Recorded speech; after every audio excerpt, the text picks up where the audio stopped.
लोगोफोर दिनैनि बे गुबुन मोनसे गोदान आपडेट भिडिअहाय नोंथांमोन गासैखौबो बरहरनाय थालायबायदि नोंथांमोननिसिम आसा खालामो भिडिअखौहाय जागायनायनिफ्राय जोबजासिमहाय नायलांगोन होननानै एक्चुअली नोंथांमोनाथ' भिडिअनि ससे इन्ट्रोखौ एबा टाइटेल आरो थाम्बनेलखौ नायनानै एसेब्लाबो हमना खानायानो जानांगौ दे लोगोफोर जे नोंथांमोननिसिम दिनैहाय आं मा भिडिअनि सायावहाय आपडेटखौ लानानै फैदों। एक्चुअली लोगोफोर आं दिनैहाय निउयारनि मुङाव गोदानै फैनो गोनां मोनसे अफिशियेल मिउजिक भिडिअनि सायावहायनो नोंथांमोननिसिम आपडेटखौ लानानै फैदों दे लोगोफोर नोंथांमोना भिडिअखौ नायनो थाखाय इन्टारेस्ट मोनोबा नायलांबाय थाबानो जाबाय दे।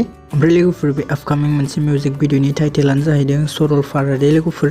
ओमफ्राय लोगोफोर जोंहा बे आपकामिं मोनसे मिउजिक भिडिअहाय गाहाय सोरनि फाव खालामनायखौ नुनो मोनगोन बेखौ मोजाङै मेनसन खालामनाय जायाखै दे लोगोफोर। शर्ट क्लिप्सआव नुनाय बायदिबा नार्जारी बिथां जायबा बे मिउजिक भिडिअखौहाय देंखो होदों बिथांखौनो फाव खालामनाय नुनो मोनगोन बायदि दे। आरो लोगोफोर भिडिअनि फुल आपडेटखौ मोनोब्ला नोंथांमोननिसिम आं मोजाङै डिटेल्सखौ खिन्थाना होगोन दे लोगोफोर। ओमफ्राय लोगोफोर जोंहा बे मिउजिक भिडिअखौनो नुनो मोनगोन UN क्रिएशन इउटुब चेनेलाव दे लोगोफोर। लोगोफोर बिदिब्ला दिनैनि शर्ट आपडेट भिडिअआ बेखिनियानोमोन दे लोगोफोर। आसा खालामो नोंथांमोना भिडिअखौ नायनानै मोजां मोनदों। भिडिअखौ जुदि नायनानै मोजां मोनदोंब्ला अननानै खनसे लाइक खालामनानै होबानो जाबाय दे लोगोफोर।